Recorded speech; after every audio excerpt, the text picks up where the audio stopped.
Comentar con ustedes algunos casos importantes de corrupción que nosotros hemos encontrado en el Infonavit. Por ejemplo, el Infonavit da financiamiento a constructores, a desarrolladores de vivienda para que construyan vivienda para los trabajadores. Hay 3 tipos de financiamiento, 3 modelos. Este es el primero. No le hagan mucho caso al nombre porque está medio raro. FERUP, Fondo de Estímulo a la Redensificación. Lo importante es que este fondo, para darle dinero a los desarrolladores, fue propuesto por la Dirección Sectorial Empresarial. Acuérdense que el Infonavit tiene 3 direcciones generales: la Dirección Sectorial Empresarial, la Dirección Sectorial de Trabajadores y la Dirección General del Infonavit, que es la que opera todo el Infonavit. Bueno, este fondo lo propuso la Dirección Sectorial Empresarial. Estos proyectos no pasaban por ningún proceso de evaluación, nada. Era una propuesta del sector empresarial que a una empresa constructora se le autorizaran tantas viviendas en tal parte. De igual forma, a propuesta de este sector empresarial, el Consejo de Administración aprobó una bolsa de 3,000 millones de pesos para construir 8,800 viviendas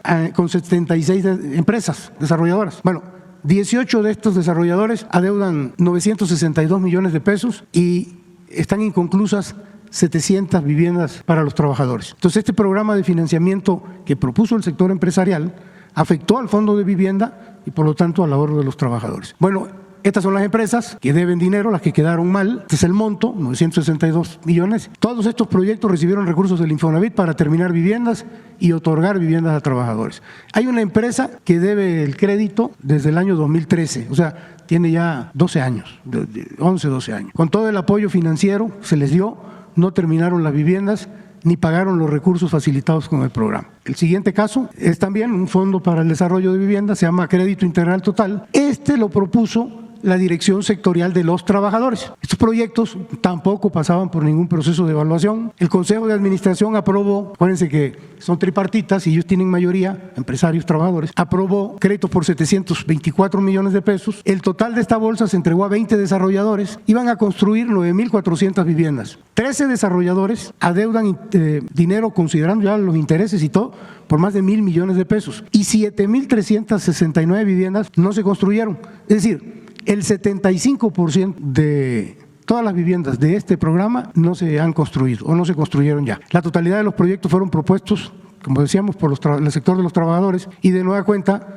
este programa defraudó al fondo de vivienda, es decir, al ahorro de los trabajadores. Estas son las empresas, este es el monto que deben. Todos recibieron recursos para comprar terrenos, licencias, permisos, para construir infraestructura. A estas 4 empresas adicionalmente se les dio más dinero para construir viviendas, tampoco terminaron y el resto de los proyectos pues, no se construyó ninguna vivienda de las aprobadas. Este es el tercero, se llama Crédito Integral. Este programa fue conjunto, lo propusieron las direcciones sectoriales de trabajadores y empresarial. Aquí vale señalar que en ningún caso la Dirección General del Infonavit puede proponer proyectos, porque hay un acuerdo del Consejo de Administración que los únicos que pueden proponer proyectos son los sectores empresarial y de trabajadores. Entonces, inicialmente los proyectos de construcción de vivienda deberían contar con la aprobación de un subcomité conformado por 5 integrantes de la administración del Infonavit. Pero durante el tiempo que esto funcionó, solo se construyeron 366 viviendas en 5 años. Increíble. No tenemos información documental de qué proyectos se presentaron a ese subcomité y por lo tanto no es posible identificar cuántos proyectos de desarrollo de vivienda se presentaron, ni cuántos fueron rechazados, ni cuáles fueron las causas. Entonces, a partir de esto, en 2014, el Consejo de Administración desapareció el subcomité y entonces dejó en manos de los sectores empresarial y de trabajadores las propuestas de los proyectos sin ningún análisis de viabilidad. Infonavit puede perfectamente, con sus propios medios, está diseñado para eso, llevar a cabo la supervisión de los proyectos y la administración de los recursos a los desarrolladores. Sin embargo, el Consejo de Administración aprobó un mecanismo para entregarle los recursos a los desarrolladores a través de un intermediario financiero no regulado, una SOFOM, pretextando la necesidad de supervisión. Esa supervisión nunca se llevó a cabo, ahorita lo van a ver. Con este mecanismo, el Infonavit ha perdido el control de los recursos de los derechohabientes y no lleva a cabo directamente la supervisión oportuna de la construcción. Por eso se aprueban los proyectos y no se construyen las casas, pues no hay supervisión.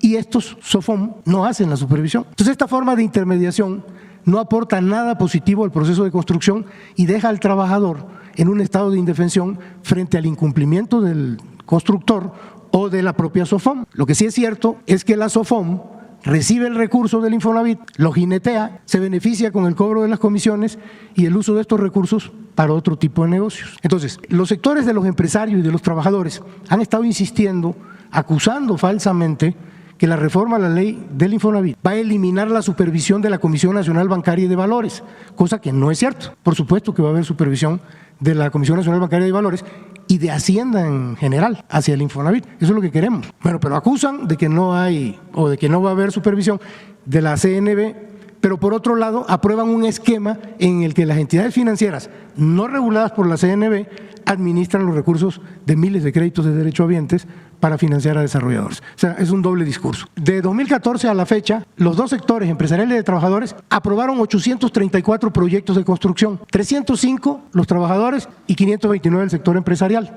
Los 834 era para construir 142,000 casas, viviendas. Bueno, se concluyeron y se entregaron, están en construcción 6,950, el 5%, pero este es el dato importante.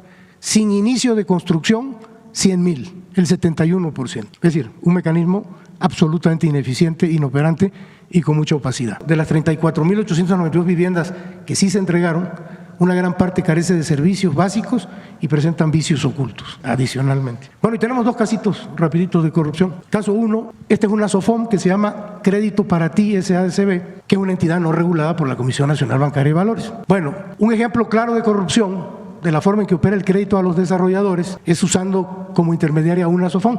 En este caso, la SOFOM de María N. Esta María N, de 95 a 2003, se desempeñó dentro del Infonavit como gerente de productos de crédito. En el 2008, María N. se asocia con su hermana y constituyen una SOFOM, Crédito para Ti. De 2019 a 2023, María N. fue integrante de la Comisión de Vigilancia del Infonavit, participó en 64 sesiones y percibió 2.2 millones de pesos pagados a través de una cuenta de cheques de Coparmex. Hay que recordar que por participar en estas comisiones, en el Infonavit se tiene la mala costumbre de pagar por asistencia a estas comisiones. Actualmente, María N.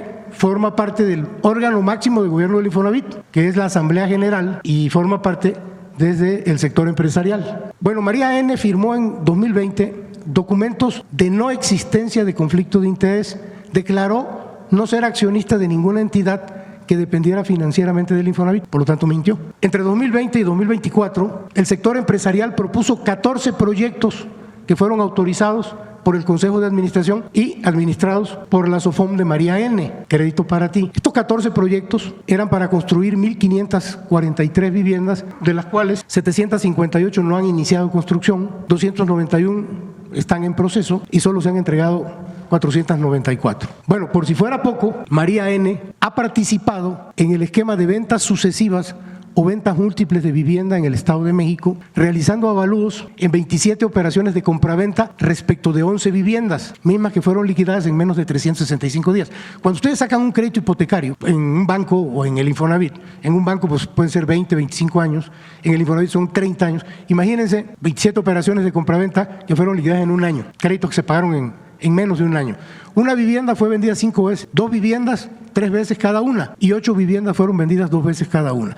Todas estas operaciones fueron valuadas por esta SOFOM Crédito para Ti. Entonces, esta SOFOM se constituyó en enero del 2008 con un capital social de 5 millones. María N. es la dueña del 99% de las acciones y de acuerdo con la Conducef, actualmente trae un capital social fijo de 50 millones de pesos y un capital social variable que es ilimitado. Este es el caso 2, también es interesante. Aquí hay que ponerse un poquito abusados porque tiene varios datos, pero bueno, esta también es una SOFOM.